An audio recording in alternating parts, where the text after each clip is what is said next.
What up, y'all? Back for my challenge video podcast.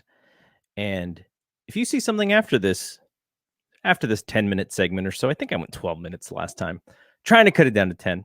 It's because I got a guest and he was able to join. I'm recording this in two separate recordings. So if he doesn't show up, if it's just me, you don't see anybody else, then the guest fell through and we'll get someone else for the next time. But let's talk about this episode 3. And I would say, like I tried to do here, 3 main takeaways. What are the 3 main takeaways?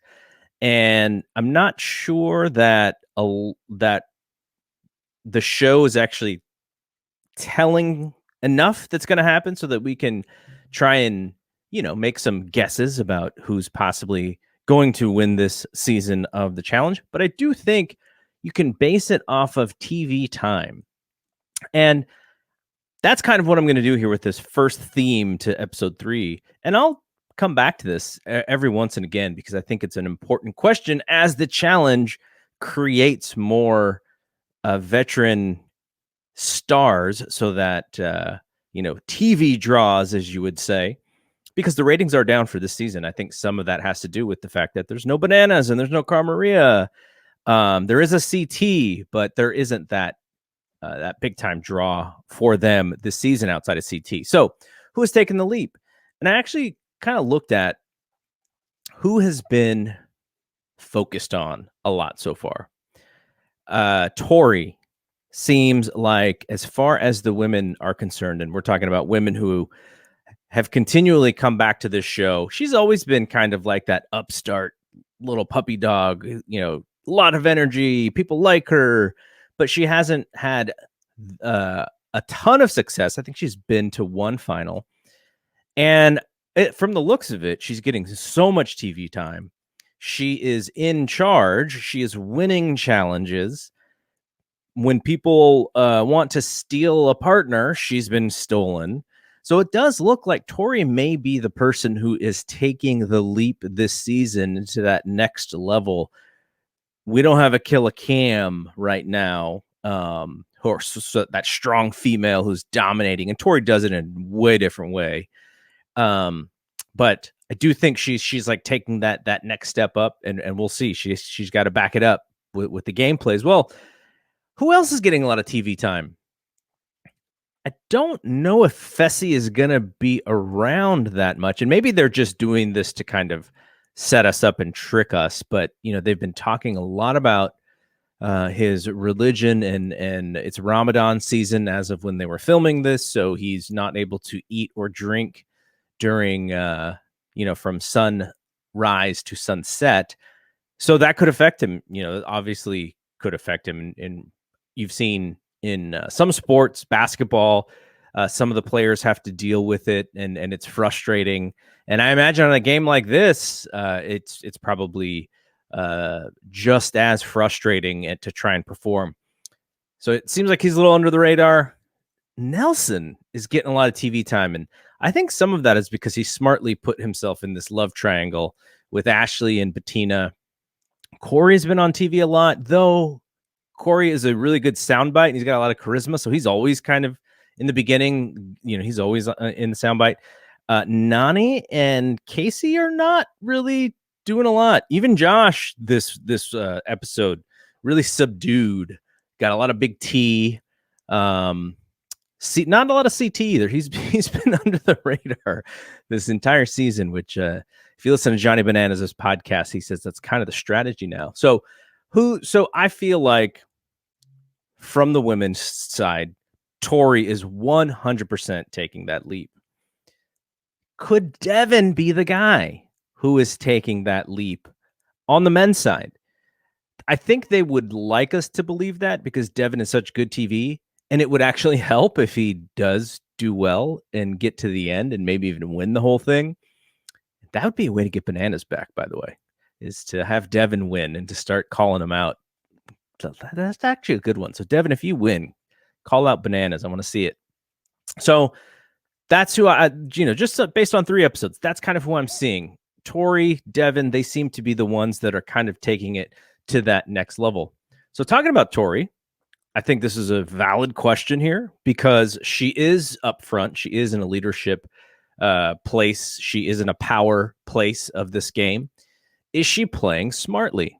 So we had Big T, who they've been trying to tell us is kind of playing both sides. Big T is technically a veteran. I think this is her third challenge, but she likes hanging out with the rookies. Maybe she gets along better with the rookies. So the veterans, Tori included, are like, hey, we have a vets alliance here. And Tori did the math. She's like, there's 14 vets, there's 14 rookies, but Big T is in the middle, and we don't know where her loyalties lie. So that was the focus of this episode. If Big T is so smartly maybe straddling the middle, and Tori didn't put her up this week, Tori decided instead to put Bettina up against why am I blanking?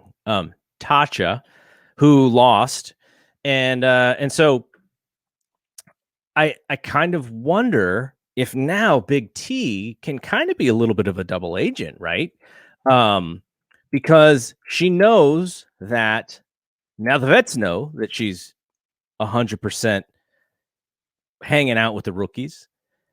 But then the rookies know as well, like, hey, if we can swing Big T, maybe we can even up the score because they did lose one. Tasha went home.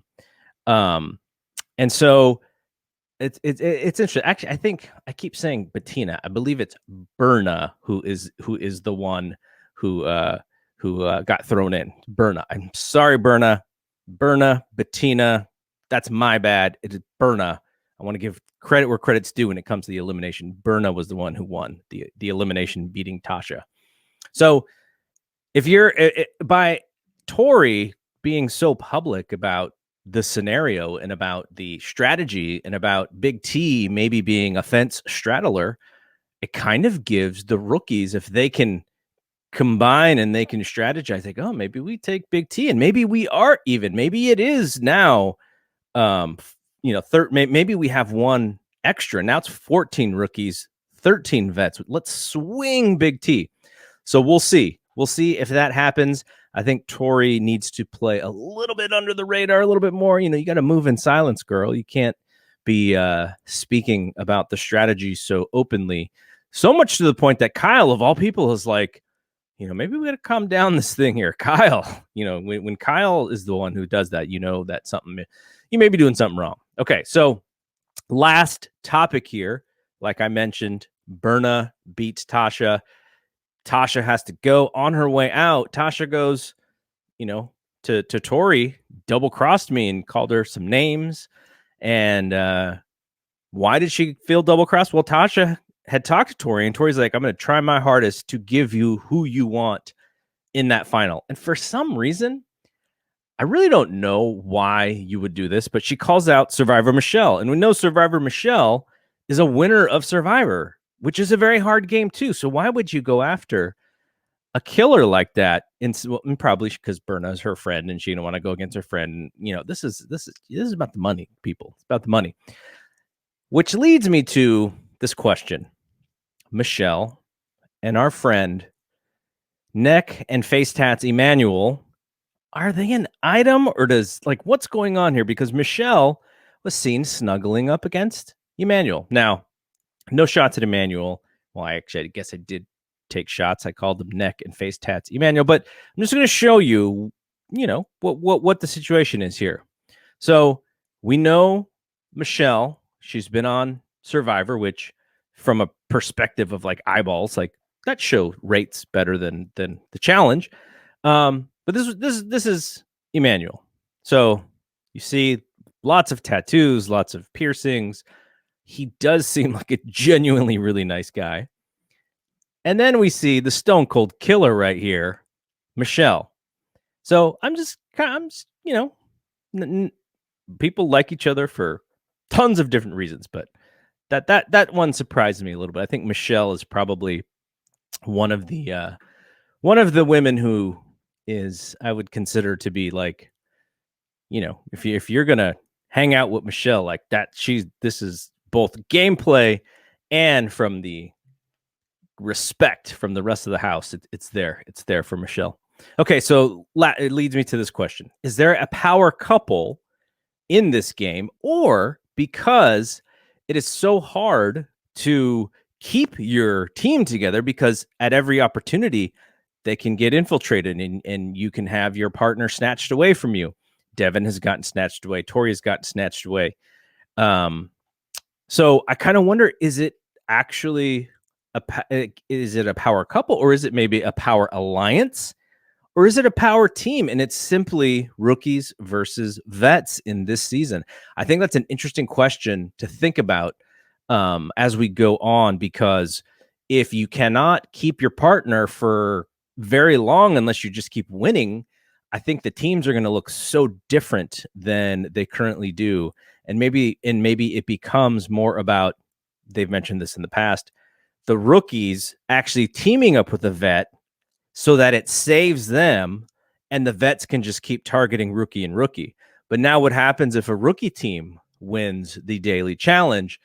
They could go after the vet. So that's very interesting. So it's something else that I'm going to kind of keep an eye on for the rest of this season. So I guess we got to the elimination challenge. Like I mentioned, Berna beats Tasha. Tasha leaves. Unfortunately, Survivor Tommy, he got a concussion and he was out of it so much that when he finished this challenge, he didn't have pants on. I don't know if he knew or not, but literally no pants crossing the finish line at the challenge. Concussion, he's out of the game. So goodbye to Survivor Tommy. And so that leaves the guys one short. So Jeremiah, who was on Tasha's team, they lost the challenge. They didn't even finish. Jeremiah gets saved because they had a shortage on the guys' side. And they sent in Coriel again. Poor Coriel keeps getting thrown. I don't know why he's throwing that guy. That guy's a beast. So Jeremiah's safe, but Tasha, his partner, was the one who unfortunately had to leave. That left Big T, who was Tommy's partner. Big T was without a partner.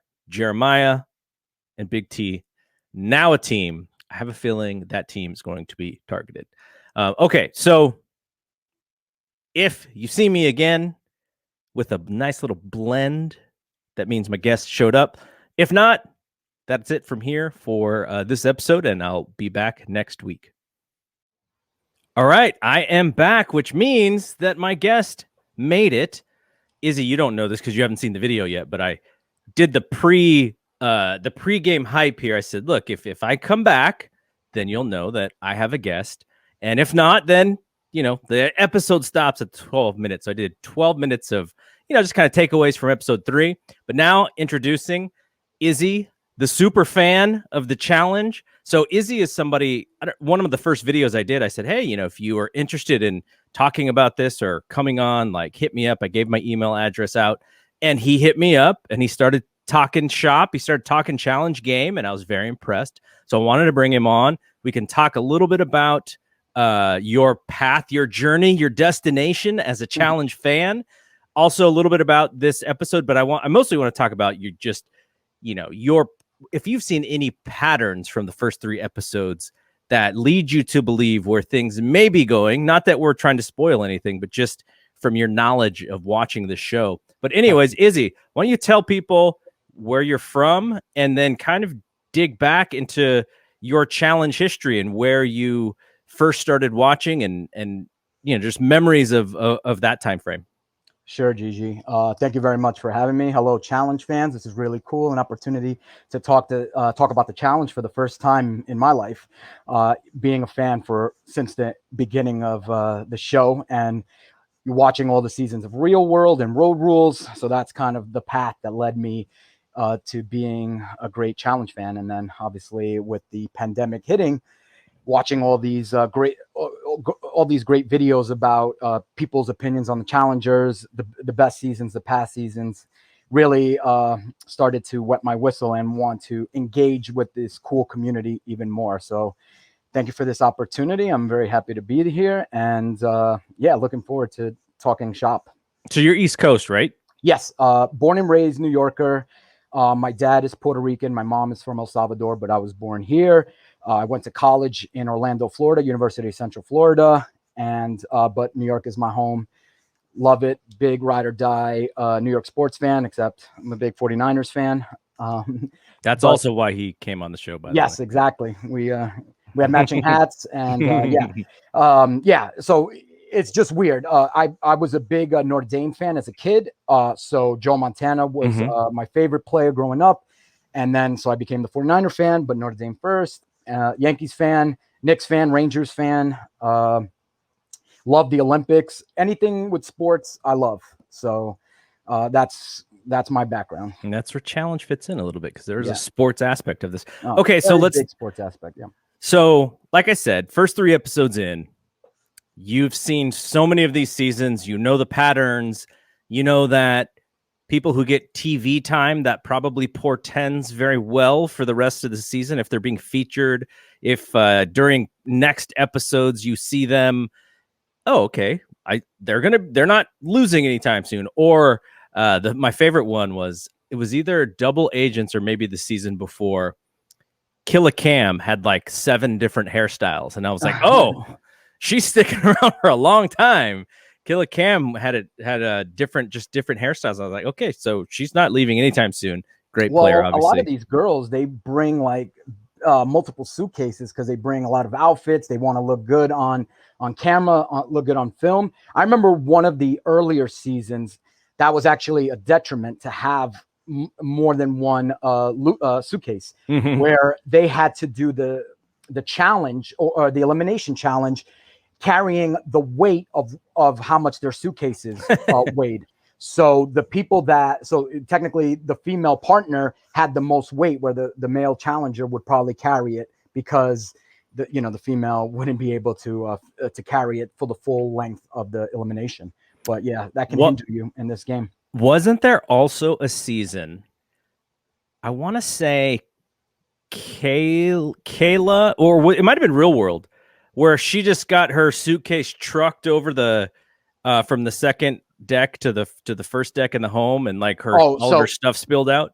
Kayla threw Kaylee's there you go, that's who it was, over the thing. Yeah. Which one of the things that people have been banned from the challenge in past situations like this for bullying. Yep. The fact that it was an argument with Kayla and Kaylee, but then you had the other girls jumping in to help out. I believe it was Brittany and maybe Jemmy as well that were participating and going after Kaylee. So that was like a 4-on-1. And from past seasons, like, listen, don't gang up on people, don't bully people. If you're gonna have it out, let them go 1-on-1. Yeah. Because you don't want to set that precedent, and we don't want kids copying bullying. That was one of the most ugliest situations in the challenge history. And it's also just not a good look to touch personal items. I remember one of the earlier seasons as well, Beth had her stuff thrown in the pool by Tanya. Again, never, you can go after people in this game, and MTV lets you. You don't have to touch their personal things. So those things, should definitely be taboo or never happen. Also, reason why there's probably less alcohol in the house these days too. Yeah, I mean, I blame CT as well for that. Okay, so if I tell you, I say, hey, Izzy, we're gonna go make some bets. Nobody knows what's going on. Nobody knows who's won this thing. So I'm all about this. We're gonna make some bets. Yeah, you need to bet on a male winner and a female winner. Right now, 3 episodes in, who are you putting your money on? Gotcha. So from what I've seen over the first 3 episodes, Nelson is being featured a ton. However, I don't think Nelson can win the final because of his lack of good puzzle skills and math skills. He has the endurance. He's gotten better at the eating challenges. The fact that it's in Croatia in the spring summer means I think swimming will be part of the final, and Nelson is not a good swimmer, so I don't think he can win it. So I think I'm going to have to go with the favorite, CT, obviously. But my dark horse here is Devin. I think Devin is being featured a lot. Everybody's going to him for the advice. He's basically running shop and telling who to vote in, who not to vote in. I think he's definitely using Josh to be his pawn, and then he does the fillers at the eliminations, not at the ceremonies or whatever they call it, where he lets other people talk and then he comes in. Oh, so who do you want to throw in? The deliberations. Yeah, So he can makes these instigate. people become targets. Yeah, instigate. If I was one of the rookies, I would always say Josh. Always. If I don't know if I'm hoping you saw Double Agents last year, right? His first elimination win. After I saw that kid pick up a ball and throw it, I then realized he has no chance to ever win the challenge. If that is your throwing motion, I can gather what the rest of your athletic ability is just from watching that challenge, from that elimination. You have no shot to win it ever. Sure. So I would always put him in, and he's, I think, the easiest win in an elimination, which is why CT said, "Give me the goof" last year in Double Agents. Sure. I don't know how he didn't lose that one. I forgot who he went against. Michi, right? It was bad. They were laughing at him. Oh my God. It was just so bad. I mean, I've never seen a worse throwing motion in my life. And for a guy that big, like, I couldn't believe it. I was just shocked. All right. Women's side. Casey. I think Casey is one of the best all around female competitors. The only thing is I wonder about her is she tore her patella tendon last year. That for a baseball player, football player, that is usually a full year's recovery time. So the fact that she's on the challenge and already competing, I don't know exactly when Double Agents finished, but I'm like, is that enough time? So I'm still not 100% sure that patella tendon is 100% healed. But if it is, I think she's one of the best. I think Tori is one of the best athletic, competitive girls. But again, she proved in World of Worlds 2, she can't win a final until she learns better math and better puzzle skills. Okay. When we talk about TV time, Tori is all over all 3 of these episodes. Well, she does the MTV podcast, so I think they have to feature her, don't they? So she's also been stolen a few different times, and she's also been the agency, so that's part of it. But I don't think that they're showing her for no reason.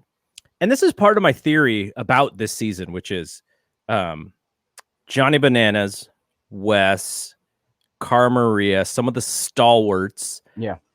CT's here, but thank goodness those big stars are not here. So it's almost like they're trying to create new folks who can not replace those folks, but just, if you can't get Johnny Bananas, except for every 3rd season, well, who's going to fill those other 2 seasons? Well, let's get Devin until the end and let's get him a win, man. Like if he wins, then he becomes somebody you can actually look forward to, because there's so much more stuff you could do. He's going to brag about it until the cows come home. He can call out Bananas to come back. That was a great beef they had. So, that's what my thought is on this season, which is we're creating new stars for the future seasons because, Johnny Bananas is in his late 30s. I think CT's in his early 40s. I'm not sure exactly how old Wes is, but he's got to be at least close to Bananas. So those guys are aging out a little bit.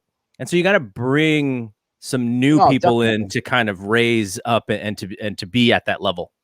Question for you. Do you think, okay, so it looks like they're definitely pushing Kyle, Devin, and Nelson this year.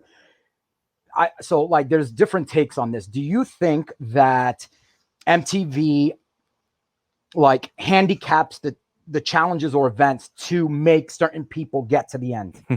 I really hope that is not the case, because me being the sports fan, I want it just purely done on how good you are at the different events in the game. I would hope, like you, that there's some randomness to it. Though it seemed like every time they needed a physical challenge last season, the Hall Brawl just showed up randomly. Yeah. So that leads me to believe that producers have a lot of pull on what they think would be the best game for who they think is possibly going to go into the elimination. But I don't know if you're actually leaning one way or the other based on an elimination. I think you may just be trying to put the best elimination for the people who you think are there. But yeah, like, you know, there's definitely some producing going on in that, you know, in those decisions. I just hope they don't go into a deliberation and tell everybody before the camera goes on, you can't vote for this person. Well, really I think that stuff would get out, right? So Yeah. somebody would say something, and I haven't read that before. But okay, so I think we're sort of seeing the same things. I'm also seeing a lot of Corey, but we always see a lot of Corey early in the game. He does the Corey, best interviews. Yeah, he's a great soundbite. Fantastic soundbite. Exactly. So is Devin, so is Kyle, the funniest guys. I'm loving Huey from this last episode. I fell in love with. I was like dying laughing. The fact that he's puking, then jumps in, saying, let me do it. I mean, and then he balls out and swims faster than anybody. Fear is a huge factor in a lot of the athletic events that you do. So I totally believe that that's what pushed him to be that fast of a swimmer. It was funny how seeing Logan being like, I'm a good swimmer. How is this guy beating me? Yeah. I thought that was hilarious. What do you think about Team Survivor in this thing? Because like Survivor is a show where they've done stuff like this, and you have to be really tough and you have to be thin, thick-skinned to be on Survivor. So it seems like a natural fit for this show, but they're being somewhat targeted as well. Definitely. So I've been watching some of the other recaps and stuff like that, and there's one being done by Survivor people, and they said, wow, the Survivor people are being, picked off and targeted, but we should be the best at this. This is what we do. And I just wanted to say, no. This is the challenge. Okay. You guys are second fiddle to the challenge. Tommy's not beating CT ever. Sorry. Not going to happen. Guy got the concussion swimming in rocks because of the big currents. Man. I'm sorry. First of all, and second of all, I actually watched this show called Alone, where they drop you in a remote Arctic location with 10 items, and you have to survive on your own, which is more challenging than Survivor. Yeah. You know, where they give you things where there you can't. You don't get medical treatment. You have to hunt your own animals. You have to eat, decide what plants you're going to eat on your own and survive on your own. So I think that show is more challenging than Survivor, technically. But I love Michelle. She's so freaking pretty. I couldn't believe it. She's tactically really intelligent. She's a great player on Survivor. Yeah, and I think she can won on Survivor. I heard somebody else was favored to win, and she slipped in at the end, which is what you need in the challenge. And then on the All Stars, I think that whole season of All Stars for Survivor was for her to prove to people that, and I think she finished in third, so she did really well. But so. I wasn't surprised that they were going to get targeted. Obviously, that would be the group you fear the most if they gang up together. They know how to play the social thing. They know probably how to eat nasty stuff, which is definitely going to play a factor there. And they probably know how to swim, being on islands. Yeah. All right. So I like that you brought up Michelle because she's obviously a standout. Yeah. Unfortunate for Tommy. We didn't exactly see what happened, except well, he said in the aftermath that swimming through the cave, one of the currents pushed him into the rocks and he banged his head on the rock. Oh, okay. So that's how he got the concussion. Now, what's crazy about it is that he actually finished. He was basically blacked out, which no pants. Yeah, I mean, I played high school football, so I've seen people get knocked unconscious, continue to play, and not remember anything. So the fact, and then they needed medical treatment after. So the fact that he finished that, I thought was amazing and elevated him to me. I didn't think he was a badass. That made me think of him as a badass. And I would like to see him come back, but I don't think he is going to come back from what he's been saying. All right. One more question about this season, then we'll spend a few minutes talking about your historical favorite challengers.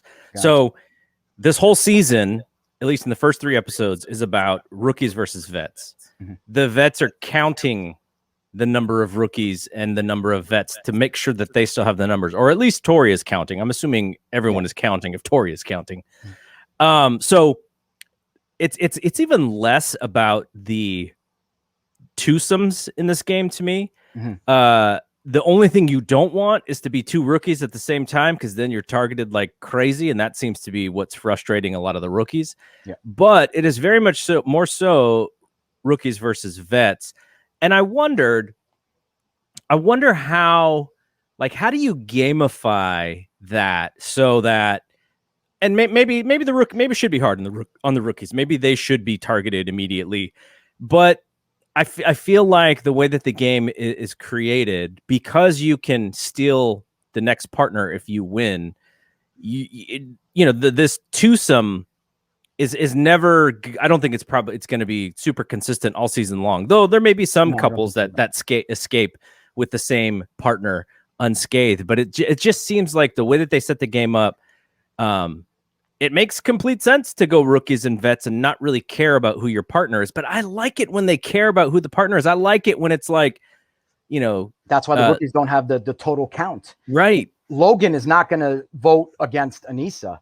So when everybody keeps saying that the rookies can gang up on the veterans, they can't, because the rookies are partnered with the veterans, and the rookies are going to look after themselves and be like, I'm with a partner. So I'm not on a rookie team. So I'm going to listen to my vet, because that vet's going to keep me here longer. So technically they don't outnumber the vets. So all the people that keep saying they can vote together and do it, no, because the rookies are entrenched with the vets. Burn is not going to do anything CT doesn't say. No way, no how. So they do not have the count. If I was the rookies, what I would have done from day one is come in playing what the beefs from the last season were. Meaning, I would have instigated so much drama with Fessy and Nelson that would have broken the vet alliance. I would have created beefs among the vets to end that alliance right off the bat. That was the only way they were going to do it.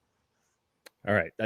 We'll keep talking. My camera, something screwed up with my camera. No worries. All good. But yeah, I think that was the only way the rookies would get in there, or a rookie had to win a daily like that first challenge where Michaela and I forgot what his name was, Renan, that was their best bet to gain some power there. But again, I would have targeted Fessy and Nelson. Just started saying like, oh, Fessy, Nelson said this at dinner the other day. Nelson, Fessy said that. I would have gotten them beefing because there was a beef there already. Right.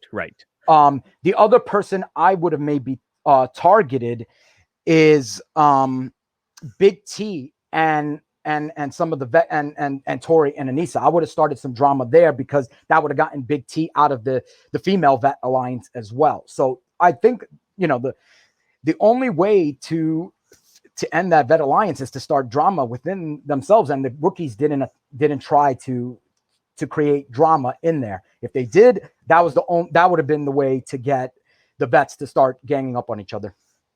Okay, let's talk about a couple minutes left. Let's talk about your favorite challenge competitors of all time. Give me your top 3. Okay. CT, number 1 by far and away. Number 2, I'm going to go with Landon. Wow.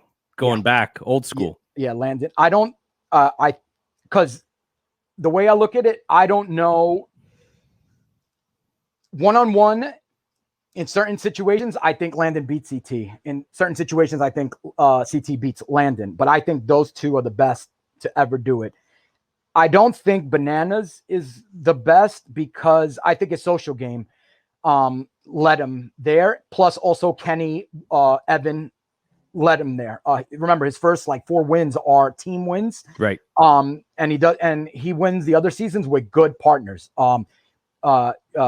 Tyler, a former champ, he won with Sarah, dominant champ. So that's how he won. The most impressive one he had was when he beat Fessy and Corey in Invasion, Madness. Total Madness. Solo.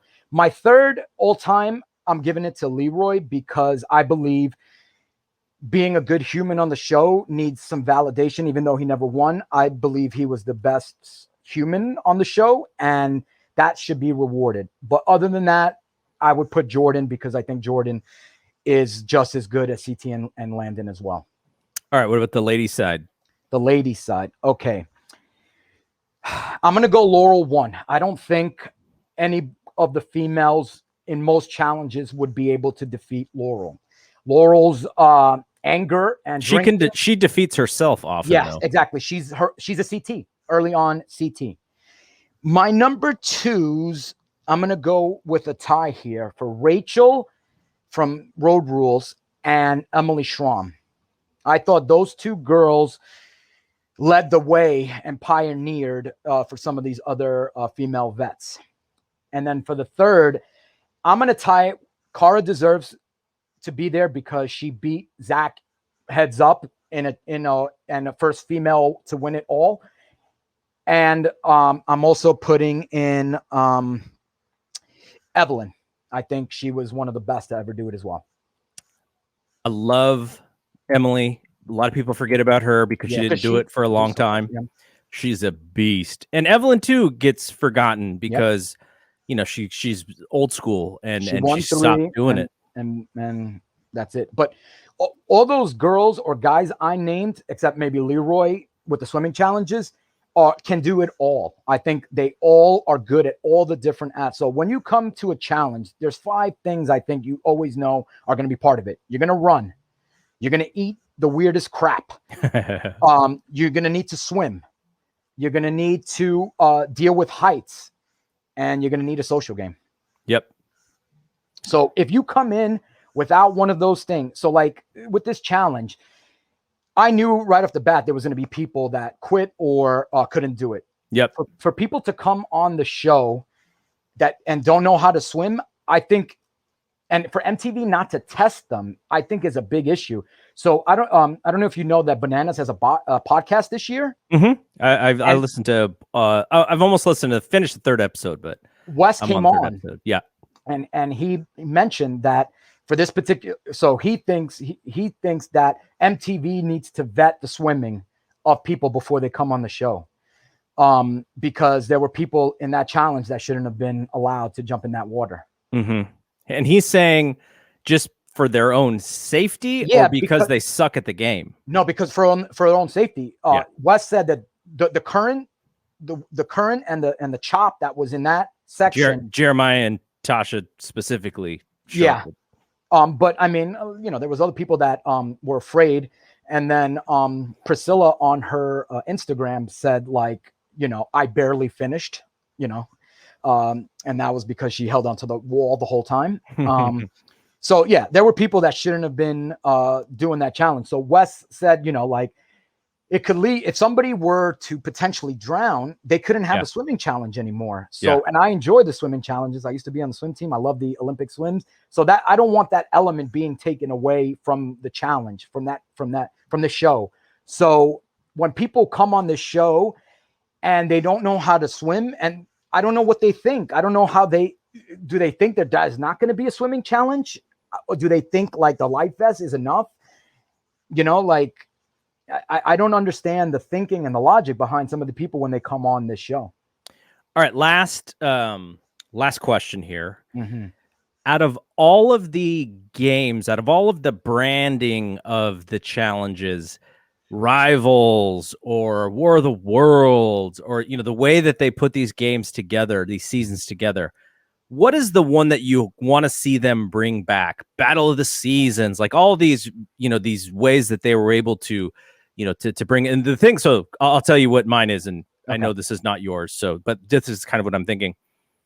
How about Team Big Brother, Team Survivor, these other MTV shows are either one, and then Team Real World, because, there are still people on the show who originally started on Real World. So I would love. I was actually going to say that. Okay. I was going to say do another version of Battle of the Seasons, but do it with the new shows. Yeah. And I would include a Road Rules group in there.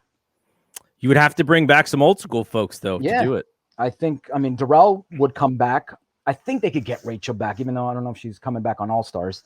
But you could also do a combination. Like maybe you could do some just old school OGs, And the other format that was talked about that I would love to see is Team CT versus Team Bananas. Mm-hmm. That'd be good. Well, they got a draft or something. Exactly. Or they could do a recruit before the season begins. And you got to get Wes in there, because Wes is the one who's in everyone's DMs. Yeah. Well, Wes would now go on Bananas, even though Wes came to CT's wedding. Because Wes and Bananas are like really cool now, and like to make fun of each other, which I think is great. You know, it's great that the best thing about the show is seeing people become better human beings. I mean, Wes and Bananas were, you know, not nice people, and I think they've learned. I think, you know, what Bananas did to Sarah, I still can't forgive him for that, but I think he's more receptive to, you know, being like, I'm sorry. I think he's more willing to maybe think about, maybe I shouldn't have done it. You know, like, I think he has a little bit more remorse about it, because I think, you know, he's just growing as a human more and going back and thinking about it. He regrets saying some of the things he said, the way he treated some of the girls, the way he, you know, he treated people on the island. So I like to see that growth. So that's why, you know, when these people come together and squash beasts, I think it's great for the show. All right, man. Thanks for doing this. Yes, I want you to come back as we get closer through the season. I'm gonna need help. This is a long season. No problem. Yeah, so 19 episodes, I hear. Definitely want you to be back. But I mean, is there any, like you said that you're not a big social media guy, so you're not on Twitter or anything like that? No, okay, not like that. Yeah. All right. No, I appreciate it. I'm down to always talk challenge, so really appreciate it. Hope you get a lot more viewers. I think you bring up a lot of good points in your recaps, so, you know, hope people want to listen. All right, so if you want to come on like Izzy did, just hit me up. Yeah, it can happen. GG@fightgamemedia.com is the email address. So we're gonna bring Izzy back again. Great knowledge, super fan stuff, and I love to chat with folks. So thanks to Izzy. I'm Double G. We'll see you when we see you. Peace out.